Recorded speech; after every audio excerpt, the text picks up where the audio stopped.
बात चंडीगढ़ से खबर की। इनेलो अध्यक्ष अभय चौटाला का बयान सामने आया। भारत अमेरिका ट्रेड डील को लेकर निशाना साधा।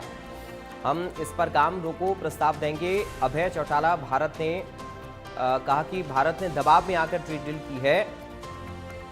इस डील से किसानों को बहुत नुकसान होगा।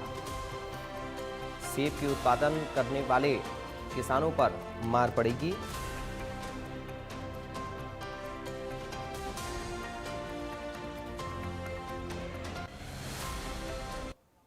वहाँ से जो अमेरिका से जो माल आएगा उसके ऊपर हम कोई टैरिफ नहीं लगा सकते, कोई टैक्स नहीं लगा सकते। और वहाँ से जो आएगा उस पर तो टैरिफ नहीं है। अगर हम कोई सामान बेचेंगे उस पर टैरिफ है।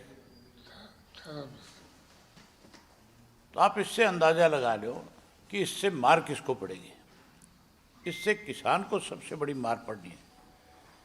यहाँ हमारे से एक्सपोर्टर जो है वो सस्ते में खरीदता है और बाहर से और सस्ते में ला करके हमें और ज़्यादा सस्ते पे बेचने पे मजबूर कर देंगे। ये 3 काले कानून से भी ज़्यादा खतरनाक मामला है। समय रहते हुए किसान कम्युनिटी को और ख़ास करके किसान नेताओं को जो समय समय पे किसानों की आवाज़ उठाने वाले हैं उनको इसको पूर्ण रूप से स्टडी करना चाहिए और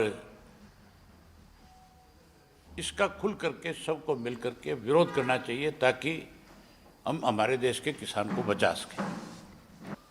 अनाउंसमेंट के हिसाब से जो मुख्यमंत्री के थे वो भी दे। और सरकार को मैंने आपके माध्यम से चेतावनी दी थी। जिस दिन हमने प्रेस कॉन्फ्रेंस करके ये कहा था कि मुख्यमंत्री जो है लोगों को गुमराह करने के लिए झूठ का सहारा ले रहे हैं।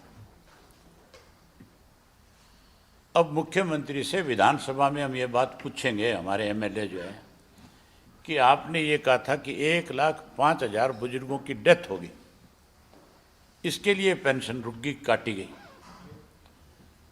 तो फिर अगर बुजुर्ग 1,05,000 मर गए थे तो फिर आपने सबकी पेंशन जारी कैसे कर दी? फिर आपने ये कैसे कह दिया कि उन 75,000 बुजुर्गों की, 72,000 बुजुर्गों की जिनकी पेंशन रोकी गई थी उनको भी दे दी जाए? इसका मतलब आपने बहुत बड़ा झूठ बोलने का काम किया था। इससे ज़्यादा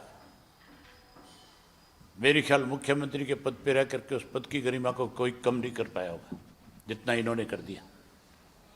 हम बाकायदा तौर पे इस पे काम रोको प्रस्ताव देंगे और इस पे चर्चा करवाने पे सरकार को मजबूर करेंगे। कॉलिंग अटेंशन उसके लिए देंगे। हम इस पे भी हाउस में चर्चा करेंगे। आप पर्ची और खर्ची की बात करते हैं कि बिना पर्ची और बिना खर्ची की सरकार है। खेम का जब एसीएस था इस डिपार्टमेंट में आपके वेयर हाउसिंग का, तो उसने 100 और कुछ लोगों की भर्ती करी थी बिना किसी नोटिस के बिना। और वो सारी भर्ती जो है खर्ची के साथ हुई थी, पर्ची के साथ हुई थी। उसके ऊपर कोर्ट ने सरकार की तरफ से ये पूछा कि आप इस पे क्या कहना चाहते हैं, भर्ती ठीक है या गलत है? बिना कोई एडवर्टाइजमेंट के बिना, बिना किसी नोटिस के बिना कोई भी अगर भर्ती की जाती है तो सरकार